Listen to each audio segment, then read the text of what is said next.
now cannot be able to repay.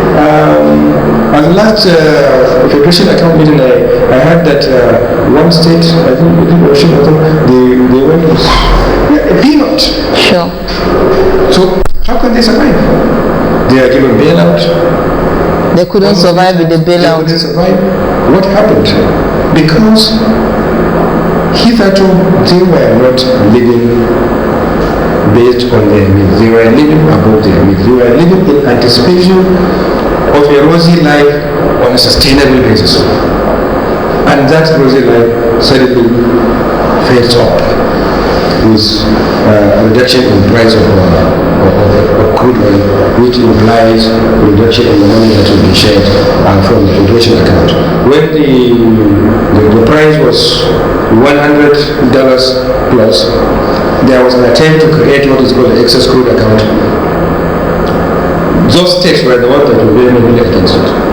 Particularly most of the state government, because, and they are right, they are constitutionally they are right, because the constitution said all monies must be paid into the Federation account and shared out based on a formula that is defined by the fiscal revenue mobilization commission. So they felt they don't trust the federal government to keep the money in the so-called excess crude account. So the system, maybe that also need to address that issue for now, because we need to have a buffer. It is lack of that fiscal buffer that created all those distortions and anxiety and fear, because the money was not coming and there are reserves of getting depleted by the day. There are countries that have not adjusted their currency, that are able to absorb this shock. They are experiencing reduction in revenue, but they have fiscal buffer that will support the economy. UAE, for example, that has reserve in excess of 1.3 trillion. Wow. Saudi Arabia that has a reserve of over 800 billion. Or even Kuwait that has their own oil producing countries. They are all members of OPEC. Kuwait, our population of Kuwait I think is about 4.5 to 5 billion. But they have reserve in assets worth $500 billion. So they can be able to support their parents. We have not done that. And aside from that, our population is huge. But the good thing is, the positive is, Nigerians, generality of Nigerians go about their lives independent of what is going on. You understand? Of course. So what is needed is for the government to support that process, because it's oil, like I said, consumes only 10% of the GDP. So what is needed is government support to actualize that diversification process. We need to begin to walk the talk. We have said it all. We're in recession, we need to diversify away from oil, we need to be seeing oil as just a second option. Not even a second option. If you say 10%, let it just come as a bonus. Something that might happen. Let us live our life independent of oil. Anybody that has visited a lot of Arab countries know that those guys are not living based on oil. They have used oil money to develop their economy, to develop their country. It's a massive tourism attraction, business attraction for Nigerians and for many people all over the world. And the basic seed capital that they use in developing that infrastructure is from oil. So that is what we need to do, to diversify and actualize that diversification. I hope we will not just easily forget this situation by the time we get out of it. I am in projection by saying that we will contract negative 1.8%. The report coming from the office of the Vice President is saying that we will surpass that. The 1.8. We will not be, we will grow. We may end up contracting at the end of the year. We may end the year maybe contracting, but not up to the projected figure, negative 1.8%. Okay. That's projected by IMF. I hope so. And there are positives. You see, the report didn't come to any economic expert as a surprise.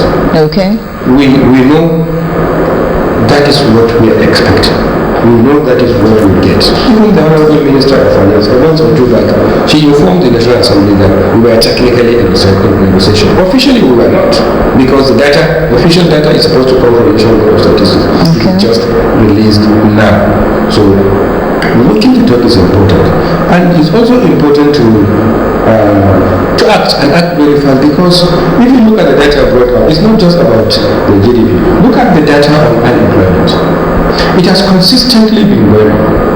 Now it has gone up from 12.1 to 19.1% unemployment rate, meaning that on average 19 out of 100, everybody in Nigeria that want a job don't have it. They want it, but they don't have it. If you add underemployment, it goes to 19.7%. If you disaggregate that figure and take only youth unemployment plus underemployment, because the one that are heavily underemployed are youth.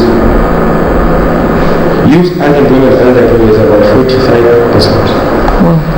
So it is something that needs to be done and to be done very fast. In 2008, there was financial crisis. World financial crisis. We are insulated from that global financial crisis. Asian countries were found in very difficult situations. Singapore, China, Greece, they are still in it. Even the United States went into recession at that time. But with an actionable strategy, we are able to get themselves out. Every data coming out from 2009 to date, job data has been showing unemployment going down. Up to now, they release the data every month. Okay. Just like we do. And unemployment has been going down. First thing they do is to stimulate the economy and do what they call quantitative easing. That's why I'm saying that rate jacking should be off the table for now. Quantitative easing brought down rates to near zero. Okay. It is just now that the economy is getting stabilized that United States Federal Reserve are trying to start the process of raising rate, because there is also a danger in pushing rates to zero, even to negative, like we have now in Japan, or close to what we have now in the UK. There is a danger because it will also serve as a disincentive to production. Okay. Because there will be no value. So some balance has to be created. Okay. But there is a light, but we need to act, and we need to act very fast. We are a very big country, heavily resilient to all this kind of shocks. I am definitely get out of the shock, but there is a need for the government to act and act very fast. Okay, wow, this has been like economics 101 for some people out there, and I'm sure that so many people want to ask questions or contribute to what we've been saying. So the phone lines are going to be open now. The phone number to call is going to be on the screen shortly. If you have a contribution to make or you have a question to ask, do call the number on the screen. But before you put that call across, do me a favor, turn down the volume of your TV set, because when your TV set is loud, I cannot hear you clearly, and you too cannot communicate clearly.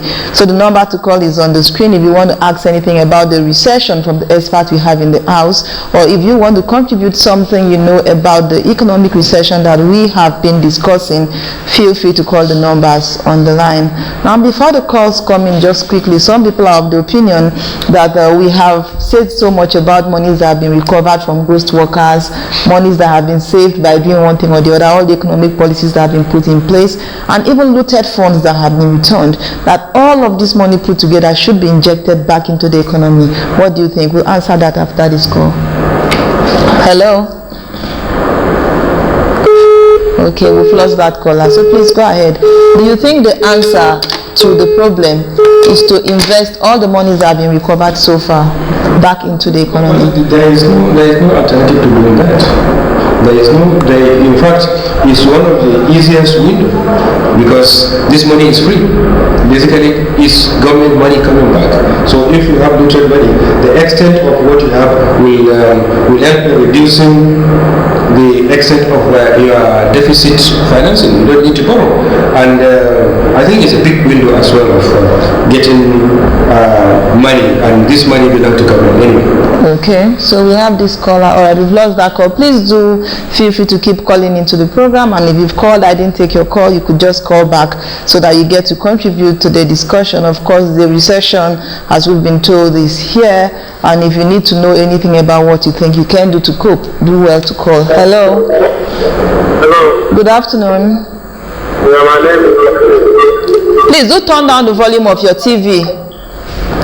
Turn down the volume of your TV, then go ahead. Have you done that?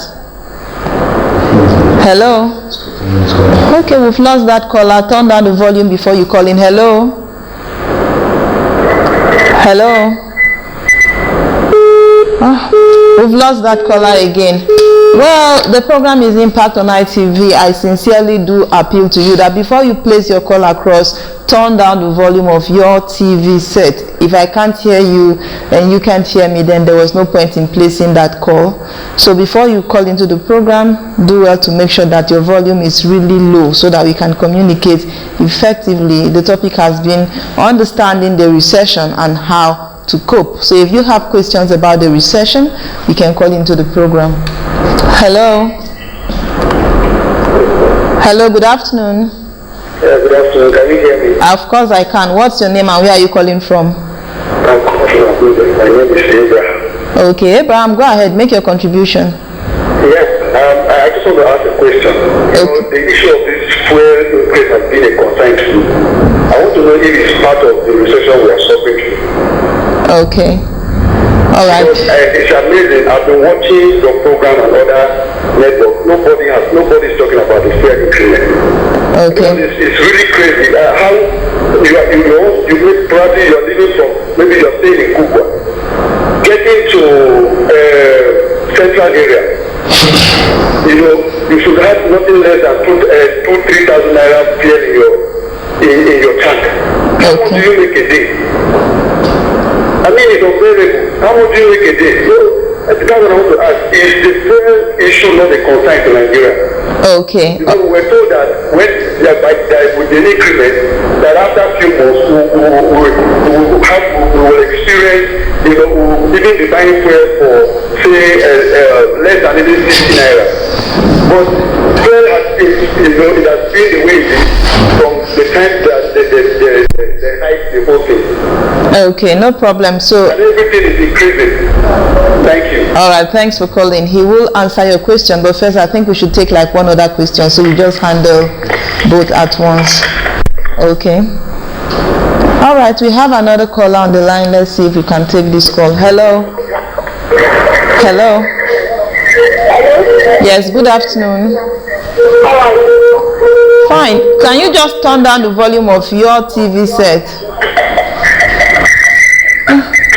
Okay, better. I was going to end that call because the TV is actually interfering. Okay, we might just want to go ahead and answer the question we have so far. Okay. I think that's... Sorry, let's see this. Hello. Hello, good afternoon. Yes, good afternoon. What's your name? Where are you calling from? Hello. Okay, let's just answer what we've got. Hello. Hello. Good afternoon. Hello, good afternoon. What's your name? Where are you calling from? Hello, good afternoon. I can hear you. What's your name? Where are you calling from? My name is Peter. I'm calling from Abuja, Mapuchi. Okay, go ahead. Make your contribution. Yeah, I want to make a contribution for Okay.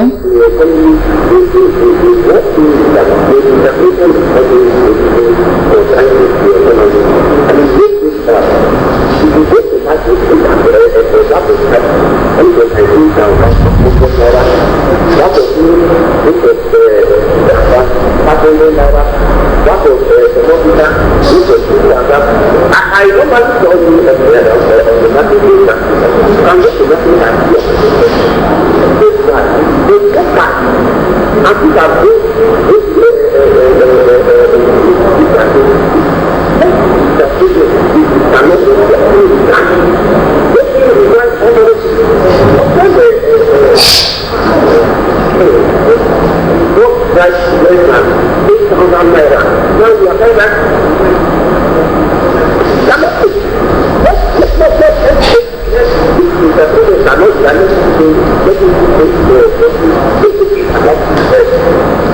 They are not good. Because they are going to be useless. They are some people that what was to come and do